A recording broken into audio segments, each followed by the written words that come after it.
Welcome to, it's my friend a terrorist, and it's very timely right now to address these issues. We really shouldn't have to have this kind of forum, but I guess we have to, right? So, the Muslim Student Association is providing panelists, but my purpose here is to moderate this presentation in a scholarly way, kind of like with a critical analysis. As there appears to be a problem of discrimination against Muslims, the first step in a scholar would be to meet them, ask them questions, right? So we will not view our guests as theologians. We are not going to study Islam. We are going to examine Muslims. Muslims follow Islam.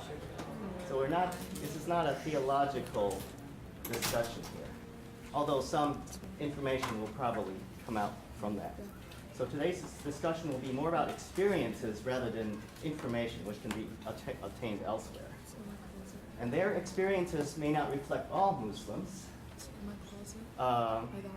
This is just a sampling of some Muslim students here at Richland. So panelists should be prepared to preface their answers with, my experience is that, ... So this discussion will hopefully facilitate a critical analysis of the problem. We can't generalize the few examples here to a larger population, but this qualitative inductive observation can raise questions and develop theories. I will start with some introductory questions to start the panelists, and then take questions as we go along if you raise your hand. Can you maybe announce your first name and your brief ethnic background and career path? Assalamu alaikum. Don't worry, that means peace. So in our religion, it means really peace. Yell it out to the back. All right. My name is Shahid Khan. Currently, I'm a dual credit student from a private school, and I was born in New York, but my parents are from Bangladesh. I was born a Muslim, and yeah, that's basically it. Can you spell your name for me? S-H-A-H-A-D.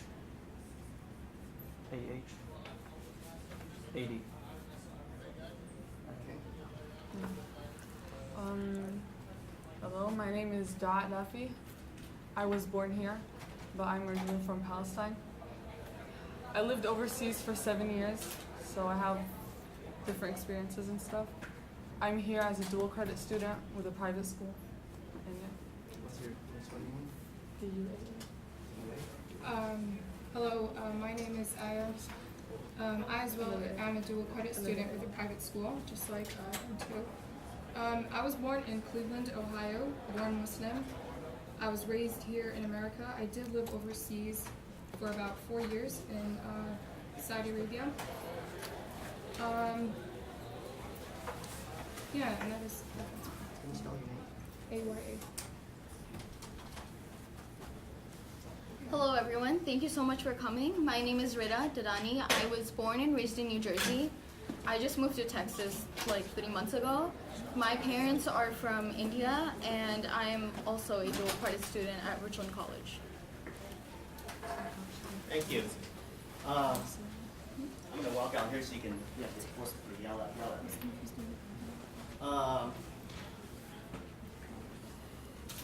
So I guess anyone can answer this. Assuming you're my friends, are you terrorists? Maybe we shouldn't start with that yet. What's it like being at Richland in particular, as far as being a part of the diversity of students here? Any comments generally on acceptance, or do you fit in with the Richland community, or do you feel any? I feel like we fit in perfectly. Like, there's no problem or barrier between us and the kids at Richland. It's actually pretty nice. There's kids from like everywhere around the world, from different ethnic backgrounds. So I think we blend in pretty well. Yeah, I found everyone to be quite open-minded and very accepting of people from different backgrounds and people with different beliefs here at Richland. Let me ask you a question that's kind of naive. I'm going to ask a lot of stupid questions. Given the events in the news, especially with France and Beirut and Gaza, why don't Muslims condemn the actions which have occurred by ISIS lately? Anyone? I would say that Muslims do condemn them. We do look down upon those actions as much as anybody else. It's just that in our situation, a lot of times it's difficult to get our word out because before we even say anything, people may have an opinion about what we believe without ever saying it. But I will speak on behalf, at least the Muslims here, and say that we do condemn the actions of terrorists around the world. There's no doubt about that fact. Yeah. With we, using we in quotes, what does that mean? Is there some organization, or is there some solidarity, or is there some kind of formal organized group that represents Muslims? Not really. All the things that go on in the news are about ISIS and them being this terrorist group and all that stuff, it doesn't go according to what we believe in our religion. It's sort of to an extreme. So I would say we, meaning us Muslims in general, like all the Muslims around the world. Yeah, go ahead. I would say we represents the majority. There unfortunately happens to be an extremist group, but when we say we mean the majority of Muslims around the world, here in America included.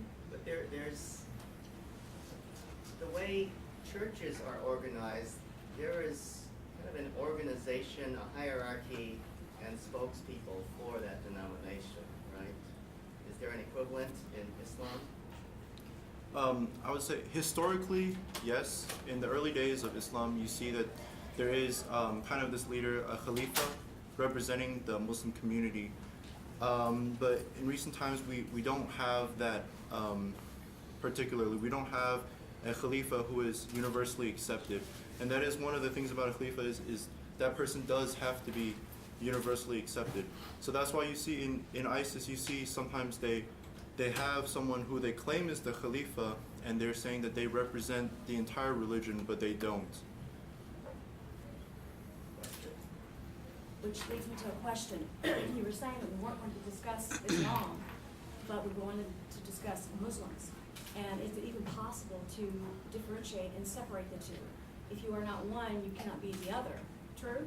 Yes. And what you just said about the successor, that's part of the problem, is the infighting among the religion itself across the world is the problem. And so what is the more conservative, freedom appreciating Muslim community doing about this? Because it's not going to stop. There's honestly not anything that we can really do about it. There's people who have believed their own beliefs, but those beliefs sometimes they act on to an extreme level. And our religion states that the stuff that they follow, yes, it's true. They take it from our book, but it's to an extreme. And for us Muslims in America, the best thing we can do to help it, in my opinion, even at this level as students, is to portray Islam in the right way, even if it's small as our manners, our manners in interacting with people, how we, talk to people, how we treat people. That's what we try to do. We make sure that we ourselves are the correct representation of Islam. Hopefully, if we all have that mentality if everyone is representing Islam how it truly is, that's how we show how Islam truly is. But then again, yes, there is the problem that these people, they're doing un-Islamic things under the name of Islam, and that's where the problem lies. Well, this raises another point of, should these Muslim students at Richland be obligated to be personally responsible for these acts and be expected to speak out? Anyone? I just like to add to what Shahad was saying about that they take verses from our book, like as proof of their actions, but these verses have been taken completely out of context, and the people that are claiming to follow the book aren't really educated about it. So when they claim that, oh yeah, this is said in the Quran, they've like completely taken a verse out of context, and what they're doing is it actually goes against what the book says. Okay, and she needs to preface that with, my experience is, that's her viewpoint of that. So I don't want to get into Quran says this and theological issues. And going back to your question just now of, is it our responsibility as students on this side of the world to be responsible for the actions of people who claim to be Muslims on the other side of the world? I would say our responsibility, it is our responsibility, but not to take responsibility for those actions, but to portray the correct way of Islam. And I mean, this is evident even if, you know, when these topics are being brought up, you know, in a classroom setting, eyes, you know, immediately may turn to the Muslim in the room. And that's because that, you know, this person who, you know, Muslims in America, students, we should have a knowledge of what Islam really is. We should, you know, have knowledge of what it truly means to be Muslim, and it's our responsibility to portray that in our actions, in our words, in the correct way. Let me ask Aya and Dua questions if they haven't heard from them that much. How American are you? How American? I mean, what do you mean like how American? I mean, I was born here, raised Part of the here. point is, it doesn't make sense as a question, but Okay. whatever your answer is. Pretty American. I guess.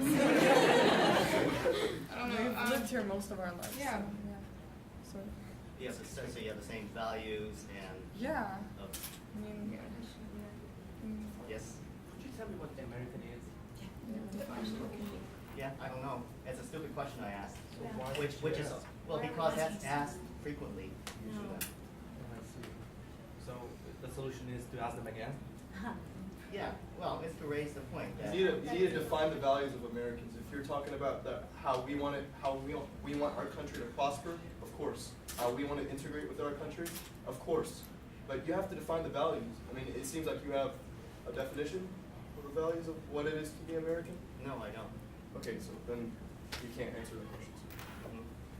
Do you agree that that question can be asked and that That's it's the waste raised? time asking silly The point is raised? Silly questions. Waste of time. Or it's a large group of people that doesn't want to hear silly questions.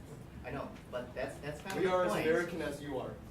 That's the point. is That's some of what these you- No, it's questions not the point. are raised and And I thought they're we are- expected to follow some certain norms, you know, that's probably.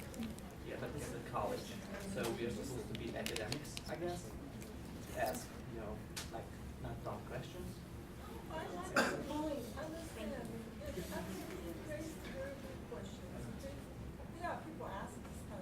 yeah, people ask these I have been asked before whether or not I could speak English, and I went, I was born here, and I can speak more English than I can speak Urdu, which is my parents' native language.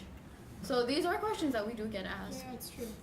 Yeah, the point is that they're not perceived to fit many Americans' idea of Americans and values. I'm hypothesizing here. And I would say even if it's not a question that's vocalized and asked explicitly on a daily basis, I would say it is a question that may be thought by people. You know, these people who are around us, I mean, who can we truly call, you know, people? Who can we truly call people who are the same as us? You know, we obviously there are external differences between all of us. But internally, how much are we the same? That is a question that may be thought, you know, and how much of our values align, you know. I think the problem right now is that we came here not knowing what the topic was going to be about.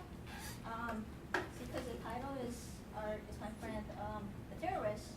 So I came here because I was like, this is stereotypical, what is it talking about? And I don't think coming here, it wasn't said, this is the questions that a lot of people ask, and they're not smart questions, but they're still asked. So a lot of us were very confused about the questions that you were asking, and it felt that it was you asking the questions, not what people in the United States ask. You know? That's what I was. Other questions?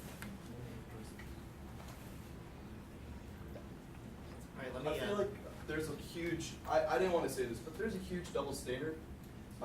You know, whenever a minority acts out, a radical minority acts out in our religion, you say, take to the streets, Muslims, tell, you know, be again, everybody has to condemn it outwardly.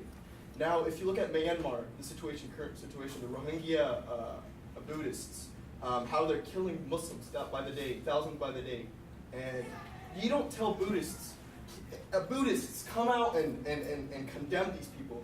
You don't say that. Or whenever a white, you know, in North Carolina, whenever a white teenager killed those 9 black people, you don't say all whites have to come out and condemn it. So it doesn't make sense to me that if something occurs that we already told you that we are free of, it is not even, we don't believe in their ideology, we don't believe in their actions, we don't endorse their actions, that we have to come out and condemn it publicly.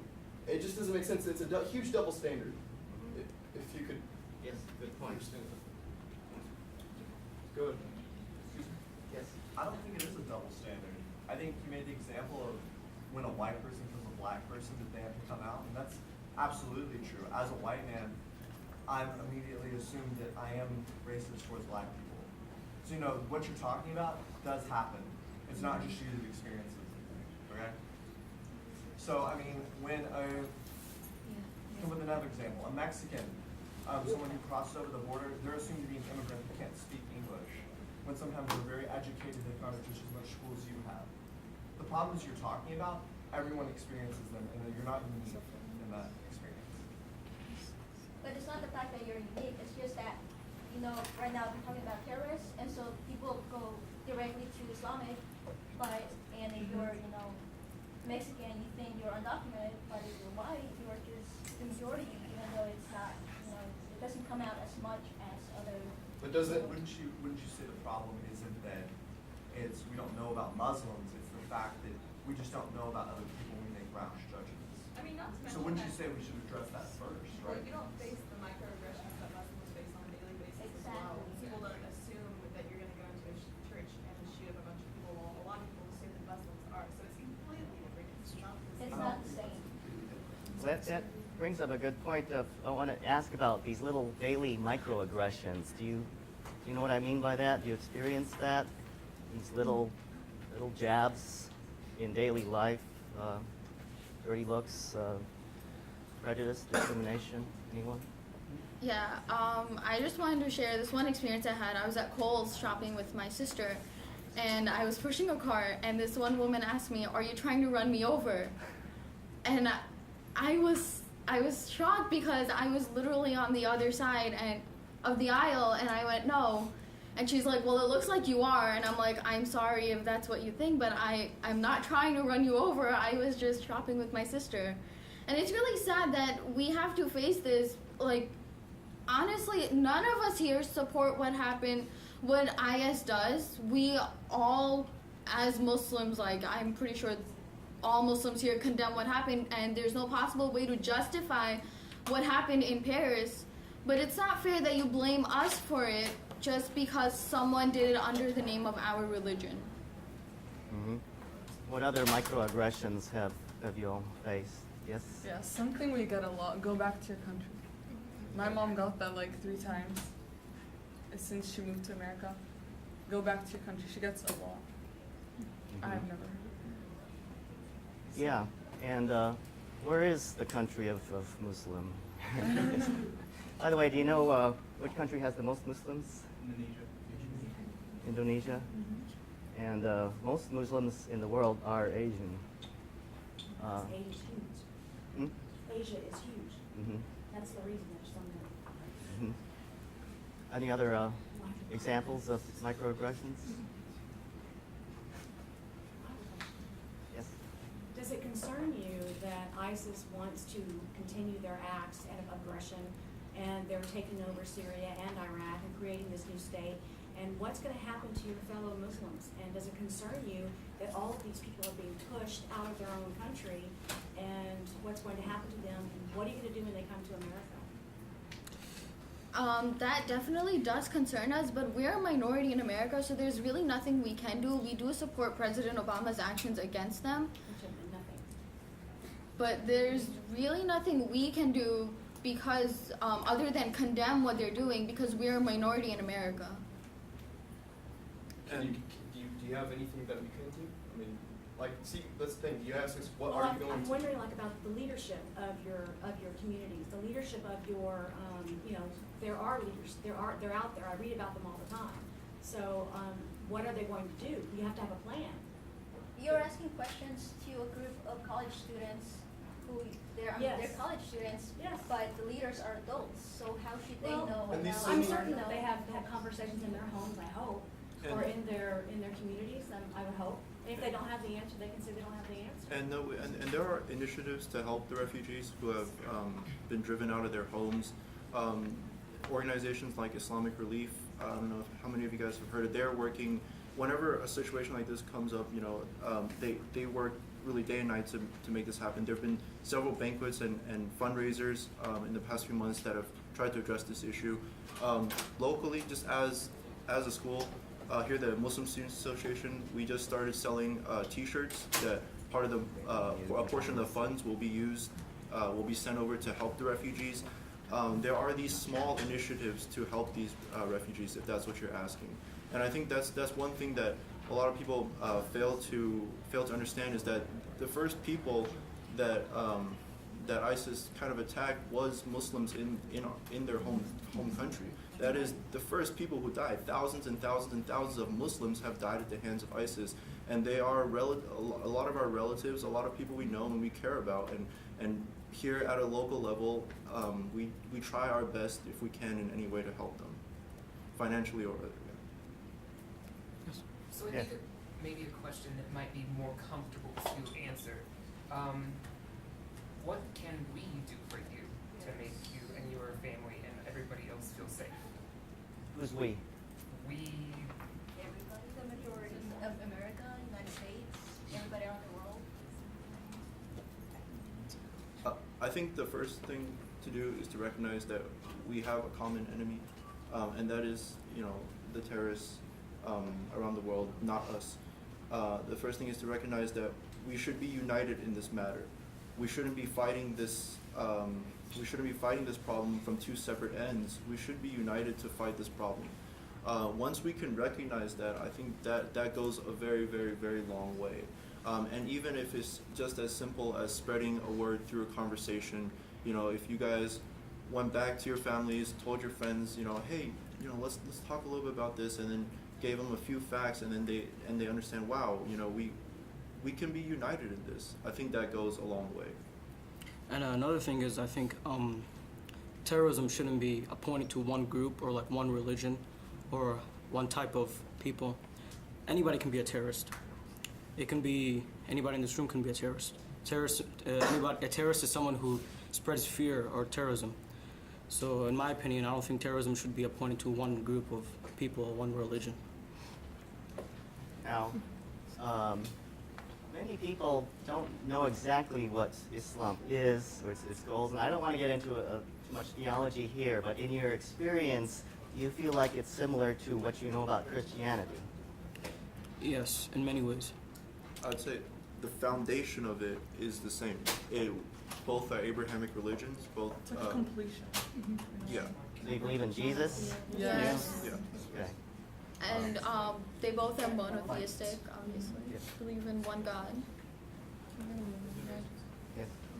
I just want to add to or answer what Professor Spencer was saying about what everybody can do as far as Islamic goal. One thing I want to mention is that in a college environment, we're all part of each other and it's much easier. Problems really start when you're trying to apply for other jobs or when you're trying to settle into society. That's where you see, the big problems. When you get that interview, that one with a Muslim name doesn't get that interview or something like that. Last time I checked, when I looked at, there's like 1.6 billion Muslims in the world, and really ISIS represents like 0.004% of us. I think what everybody can really do is that understand what Muslim is, like what Islam is really for, the goodness and everything, and what good aspects really have rather than terrorism and those kind of things. So if everybody takes a step of understanding like Muslim and Islam, the religion and what it's based on and everything, I think that would go a long way in, living, like, how do you say, in living, and being able to have a community where all of us are strong together. However, if you go online and do very casual searches for things, you will see a lot of myths and hate pages and all that. So, There's a lot of That's where academic pages as well. There's not just a lot of That's hate. where You the have to look research beyond goes that into. to read about the history, I will. Yes? as we all So, should. just to pile on that, Shahad. So, we had German groups in the 70s, Weather Underground in the USA, PFLP, ETA in Spain, PRRA. Are we talking about terrorism or are we talking about religion right now? I don't know. We're getting their experiences. Why? Well, because it's a I'm asking, starting point. back in Germany, it was a German group, right? Did we ask Germans about them? How they want to resolve the problem? There was a terrorist group up there, right, in the 70s. Mhm. Did we talk about religion? Is that the people who wears white? Did we? I don't know. I mean, I It's, don't it's know. kind of I was born irrelevant like- to our panel. My question right is here. why we are putting people on the spot who has nothing to do with this. ISIS is a terrorist group. Mhm. Happen to be Muslim. So what? Yeah, what he's saying It's is still a basically terrorist Yeah, group. and I raised the point before when I said we shouldn't have to have presentations like this. But when the students get discriminated against, we need to start exploring why and what is going on and what is their experience with discrimination. And why do people think they are terrorists? I think what he's trying to say is that we should have an open discussion, but with a point or a goal, right? Not just some aimless discussion, I guess is what he's trying to say. Yeah, and, I think there's an aim here, there's a goal here that we have students that are facing discrimination. We should ask, why are they facing discrimination? What do they face? So I'm not sure how to answer your question about Germany, so. Other questions? Can I ask a question? How many of you guys came here because you found offensive the email title and the whole discussion thing that you read in the email? So why did you guys come? Oh. Okay. Extra credit? No. I found it interesting, like I said before, the title was offensive. It wasn't explained fully why we came here, and if we did, not a lot of us were here. It was just like, 10 of us, and so we just came here, and you asked the questions, are you a terrorist? And it was just more offensive. So most of us just came here because we're upset about. Let's ask the panelists, what do you think of that question? Is my friend a terrorist? That kind of title. Definitely very stereotypical. Mhm. Is that a good way to start off the discussion, to raise the points? I think it definitely is kind of an absurd or even just unusual title to be given to this, but it does bear a little bit of relevance to us because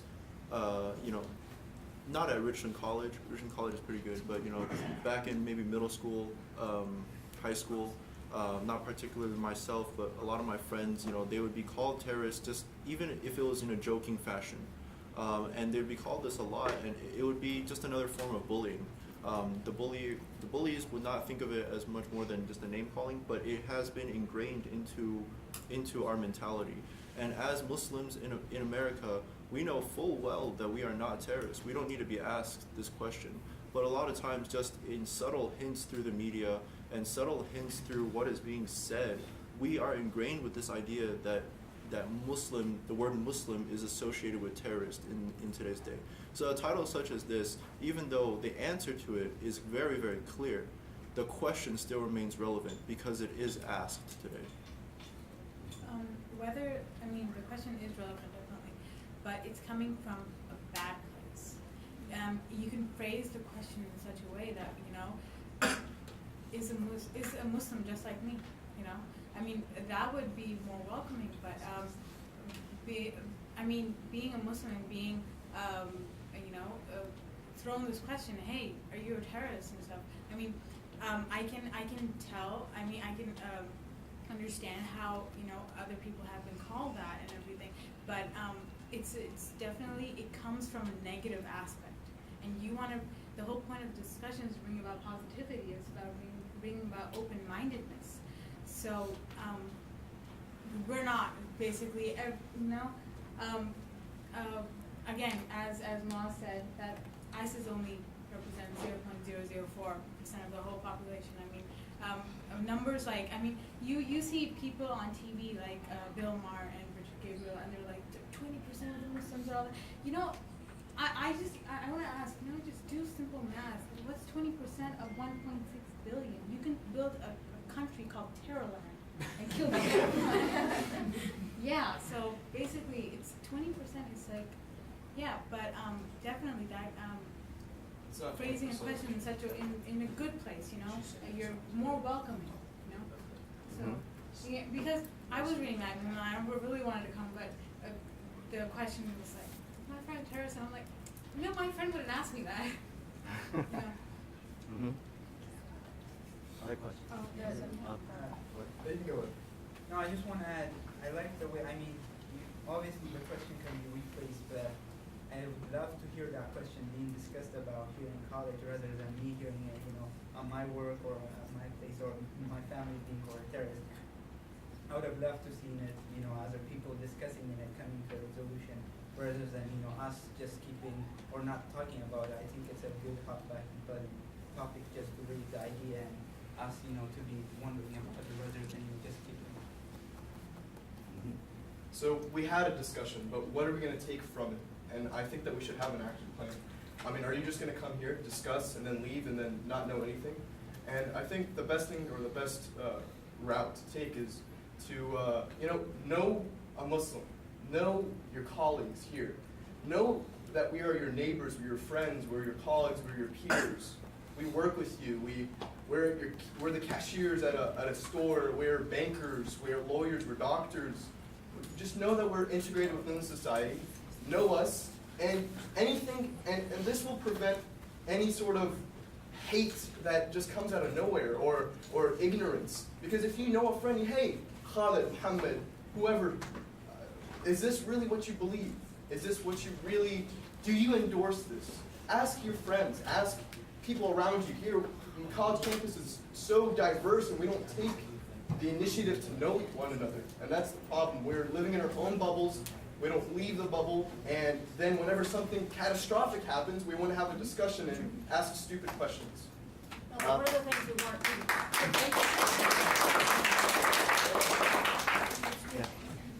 One of the things that I had hoped that we were going to be able to learn more about was Islam, because it said Islam Awareness Week.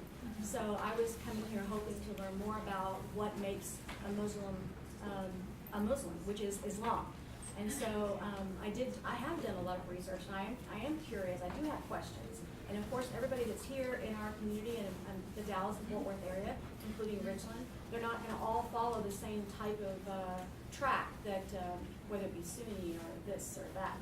They're all different. Am I right? Yes. Okay, so even among everybody that's here that might be Muslim, they still have some differences. It's the same as Christianity. That's exactly my I went point. to, it's, Yes. it's, everything has denominations. Yes. As long as you have a difference of opinion, as Yes. long as you have different interests, there's gonna be differences. And that was the exact analogy that I I went, in summer, I had a philosophy course at Richland, and we were, our teacher said that for the final project, you have to go out to a different place of worship and see what they do different than you. And I went to a non-denominational Christian church. This is the first time that I've ever been in a church. And 99% of what they said was in the same, we believe the same thing. And I talked to, all these churchgoers, and they were so nice, open hand, open arms, and I had such misconceptions about Christianity before then, and I learned. And it's the thing is that we cannot fear new experiences. We cannot fear interaction because we're here all together. So if you want to know about Islam, you can go to a masjid. You can ask the people there or the imam or whoever, and don't feel fearful to approach us. See what I'm saying? And we will approach you. And that's what we have to do. In order to coexist, there should be an open line of discussion, open line of communication, and that's, what we should learn from today. Okay, 2 points I raised, I think, is one, you raised a good point about what's called maybe contact hypothesis theory, that if you get to know someone, there will be more understanding. So this is a venue to familiarize the campus with its Muslim students. Also, the second point is that I didn't want to get too theological today because we would need credentialed experts, really, to be academically sound. So I don't want to get into Quran says this and Bible says that and all that. That's more of a theological discussion. We need some credentialed people. Obviously, knowing the belief system behind Islam is very important, but at the same time, you can definitely, like he said, go to a place of worship, or you can literally go on the internet and look at what they believe. Yeah, that's a good point. Having this forum right here is learning about their experiences is a lot more important than learning about their belief system, in my opinion. The panelists' experiences, what do you know about your mosques? Do they have outreach programs? Are they, is there any programs? Yeah, like every mosque around here, I'm pretty sure any of us have driven by. There are, programs just to get to know Islam better. Islam 101 courses, usually on like Saturdays. You can search them up and you can attend them, and they're always there. It's always open. One thing that I do want to bring up is that, talking about, the similarities between Islam and other religions, is that even if the belief system is different, I think what is so great is that there's almost never a dispute about the morals that are taught by religions. Most religions will say that stealing is bad, killing is bad, lying is bad, adultery, fornication, these things are all condemned. It's just those beliefs that are behind it that can differ, and for those things that's really where the differences occur. And if anybody wants to learn about why, how Islam differs in these manners, there are definitely tons and tons of outreach programs in the community. Is it a big effort? Is it your mission to proselytize, to convert? Our belief is just to spread the message. My personal belief is that we can only create an environment or an atmosphere where somebody understands Islam, and the only person who guides is God. God is the ultimate guide, and if He chooses to guide, He will guide. But what we as Muslims, any Muslim, tries to do is to just try to spread the correct image of Islam and lead the rest up to God. And in fact, forced conversions you cannot do that. That's a big no-no in Islam. You cannot force someone to give up their religion and accept Islam. That's basically, you cannot do that. Yeah. We have a verse straight from the Quran, if you want primary source, I guess. La ikraha fi din. You cannot impose your religion on others. No compulsion. So. Yeah, I even mean, in history, when they used to like fight wars and everything and conquer states and everything, they couldn't convert them. Like they had a bunch of Christians in the state, but it was ruled by the Islamic Caliphate. So. Yes. I just want to give some example from all holy books about terrorism and people. I want to start the first from Torah. The first rule is don't kill, never, never. If terrorism is killing people and hurt people, the Israel for many years killing many people in the Palestine. Whoever heard about Israel, they are terrorists? No. And in the Bible, chapter 4 and part 2, Jesus says, who believes me and follow me?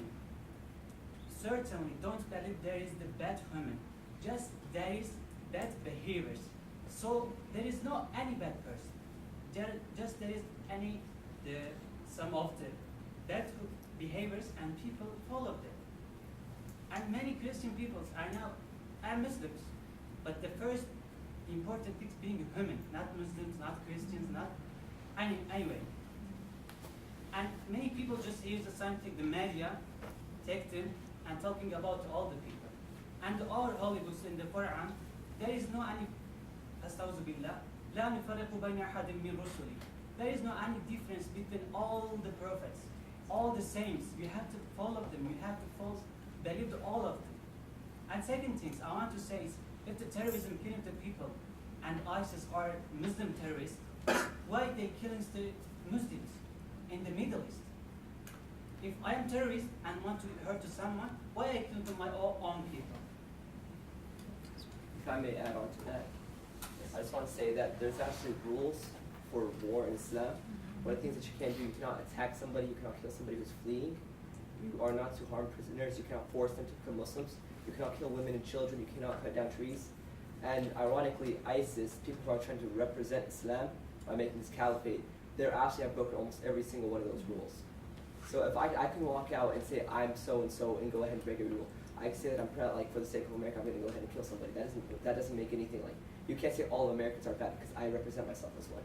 If like they say, words don't mean anything, it's actions what represent who you are. So I can go ahead and say like, I'm going to do this for the sake of, I'm a Muslim, or if I can say I'm a Christian, I can say I'm a Jew. But the fact of the matter is, if I break each and every single one of those rules, the fact of the matter is I'm not a Muslim, I'm not a Christian, I'm not a Jew. And they say that you have like the current problems, you have the black people, you have the white people, Asian people, each person's suffering. But in the end, we're all just people. And Islam says that we gotta have peace. We cannot force each other to join whichever religion that we want. We can't. I can't walk up to you and say, you have to do this. I know that ISIS likes to get the Quran and just switch it up a little bit and translate it the way they want it to. So they want to just have it so they can have the words that they want to say. They want the Quran, they change it up so it spreads the message, the false message, that you cannot force somebody to become a Muslim. You cannot kill somebody for the sake of Islam unless that person attacks you first. So by saying that ISIS is going out like that attack recently in Paris, if you're going to tell me that going and attacking a group of people in a concert is how you spread Islam, then you are wrong, and that goes against religion entirely. Okay, good.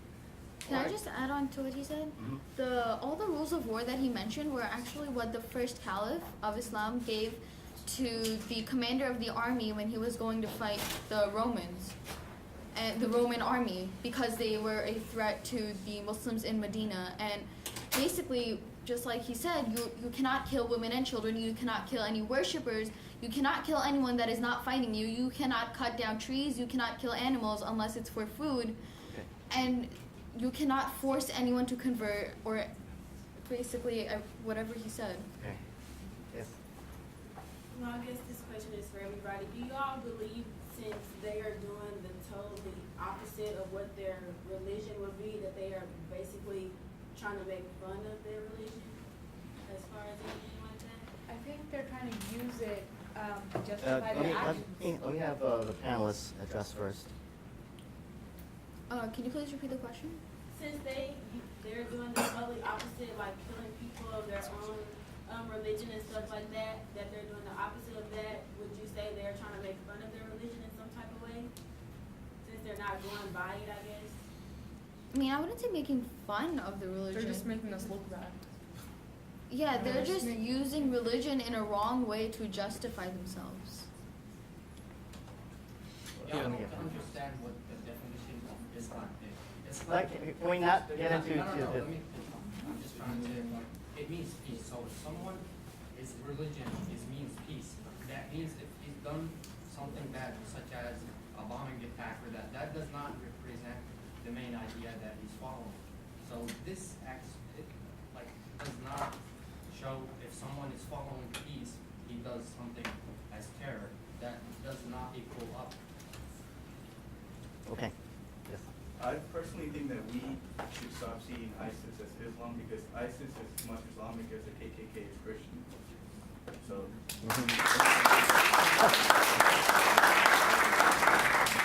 Let me ask another stupid question here. Why do you wear the scarves?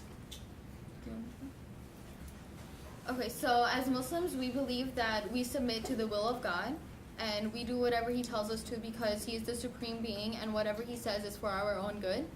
So the hijab is just a symbol of our submission to God's will. And I would also say that it is a symbol of modesty for women. A lot of people don't realize that women wear the headscarf, but Muslim men also have attire restrictions. Like there are certain parts of our body you see a lot of Muslims wearing long pants or at least covering the knees and not wearing clothes that are too revealing. Guys also have these restrictions, and it is the headscarf, at least it's kind of a symbol of modesty that you are reserving your beauty and you're not showing it off if you don't want to. Yeah. And how do, since you're college students, do you date? No? How do you meet your prospective spouses? Well, nowadays we've got matrimonial websites, but but other than those, it's usually if you like a girl or a guy. Like I know in my family, this is how it works. You go talk to your parents, and they talk to his or her parents, and see if you guys are compatible in terms of like ideals and morals and values. Or it could be your parents suggest someone to you and you talk to him or her and see if you guys get along well, and if you do, then good for you. If you don't, then it's not.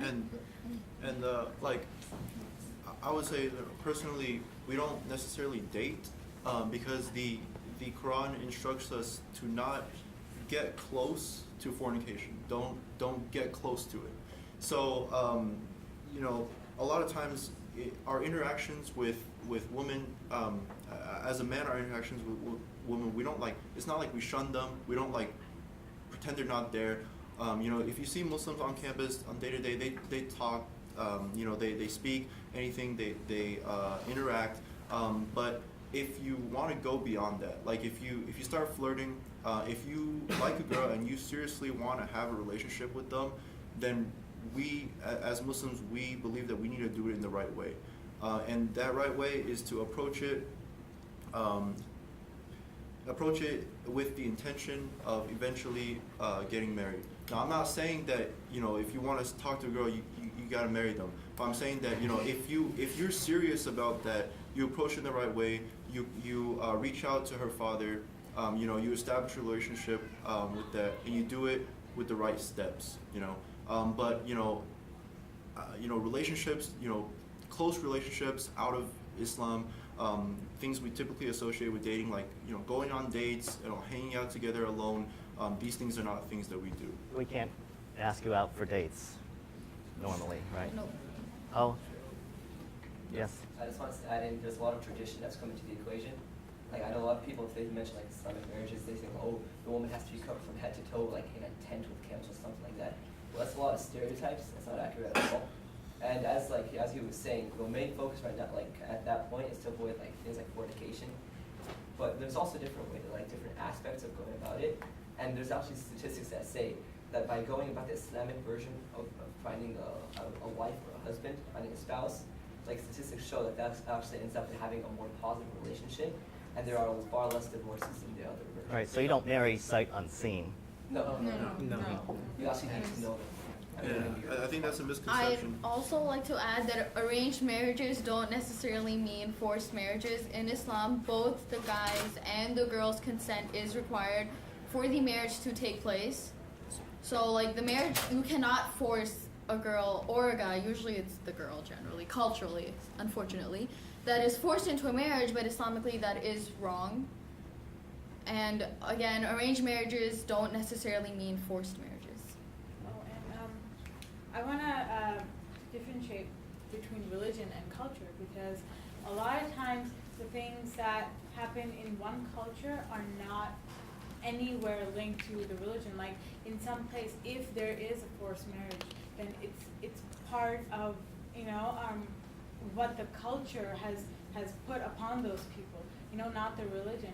So a lot of times we're talking about Islam, but we're actually talking about, you know, the culture of one specific country, you know. So yeah, I think we need to make that distinction. You know, what culture says what each individual culture has derived. It, you know, it may not be right. It may be right, you know, but you know, it's not. It's separate. It's a totally different thing from religion. Also, I'd like to, if I may add in, this is actually a good example of just how far off ISIS is from real Islam. We have all these regulations and rules about getting married just for the sake of having a wife, and yet they're overseas raping people, which just goes to show how badly they are really off and how it means nothing with Islam. Another thing about ISIS, they are not only trying to make Islam look bad, they're actually the same. I think the same day happened the explosion in Paris.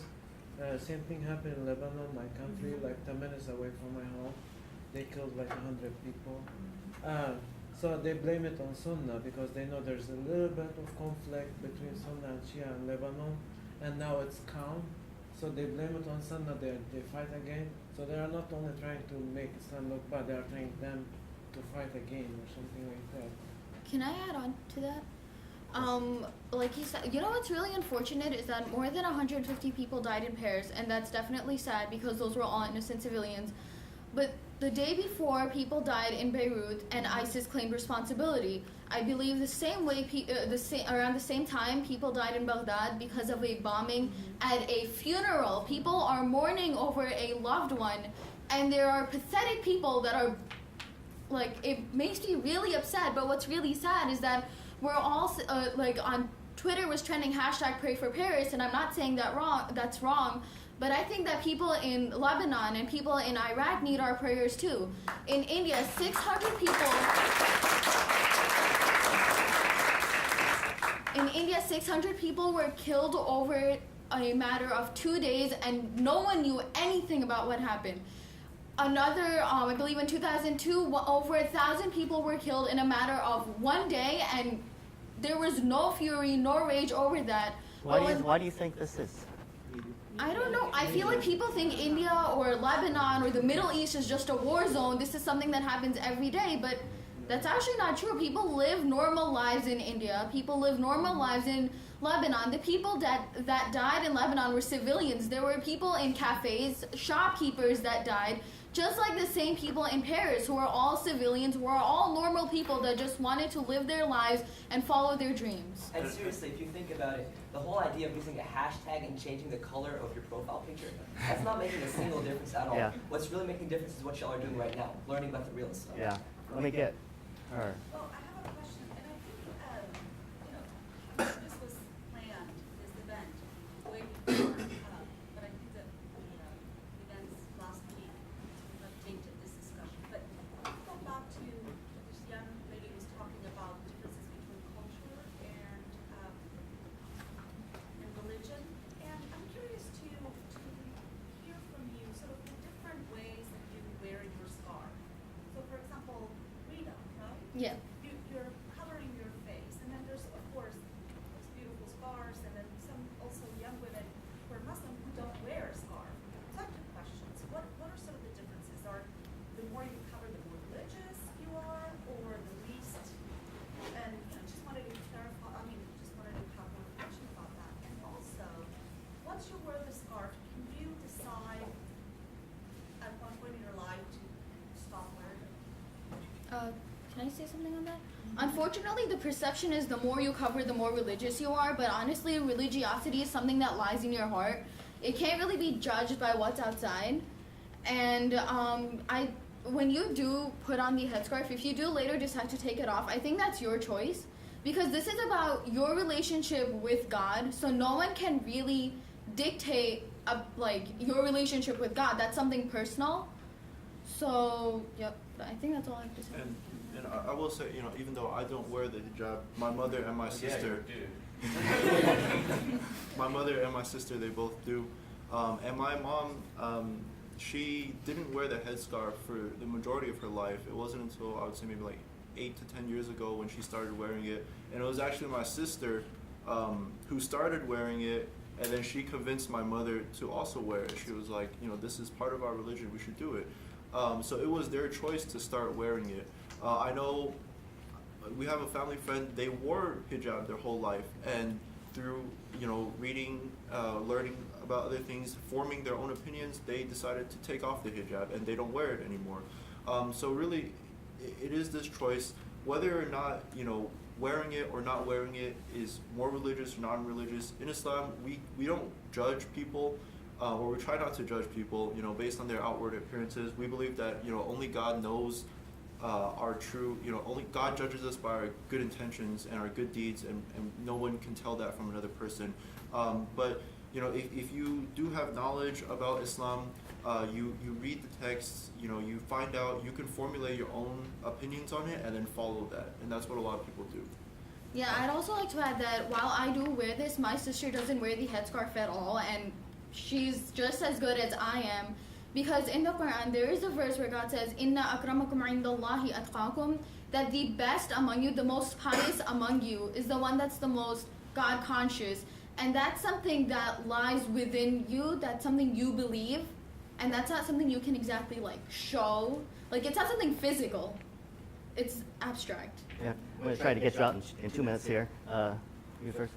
I wanted to ask, what do you think about women being killed in public spaces for adultery and things like that? Can I attack this one? Like stoning women. Yeah, all right. Okay. I mean, sorry, Yes. I don't go here. I'm 30 years old. I went to UNT. I work in the area. I'm active in the DFW Muslim community. I'm glad you brought up this question because I had this exact question asked to me when I was in college at this similar panel. In Islam, okay, there's different levels of it, right? It's from the personal level And all the way you're going to up to preface the- this with you believe that, in your experience. Fine, that's fine. Okay. In Islam, there's from the personal level all the way up to the government level, right? Now, once you reach the government level, certain laws are enforced, provided that the government gives the basic necessities to the people, right? Now, to go for your question exactly, encouraging the execution of women in public spaces for adultery. In Islam, when either a man or a woman commits adultery and there are 4 eyewitnesses, cameras don't count, eyewitnesses that point A entered into point B, then that is taken to court, and after a court ruling from the judge, then the adulterer is to be the punishment is to be put on them, regardless if it's a man or a woman. In the lifetime of Prophet Muhammad, peace be upon him, okay, we have a scenario where one of his male companions committed adultery by confession. He came forward and said, "Give me the punishment, I did it." And you have a woman companion who did the same thing. There was no 4 eyewitnesses that came and caught them doing it, right? And they could have hid the secret away. No. They came forward and said, "I want God to cleanse me of this sin." Right?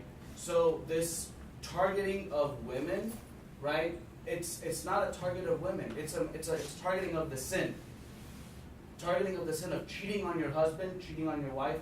This is an illness of the society that must be removed. Great. Can Thank you. I add something to that? If one of the witnesses is like basically gives a false This is getting into testimony. theology here, so we need to Yeah. stop. Anyway, we're out of time. If you have more questions, visit the A lot Muslim of Student. conditions, that's a long story. A lot of conditions have to be met in order to meet it. Muslim Student Association is here on campus. Thank you.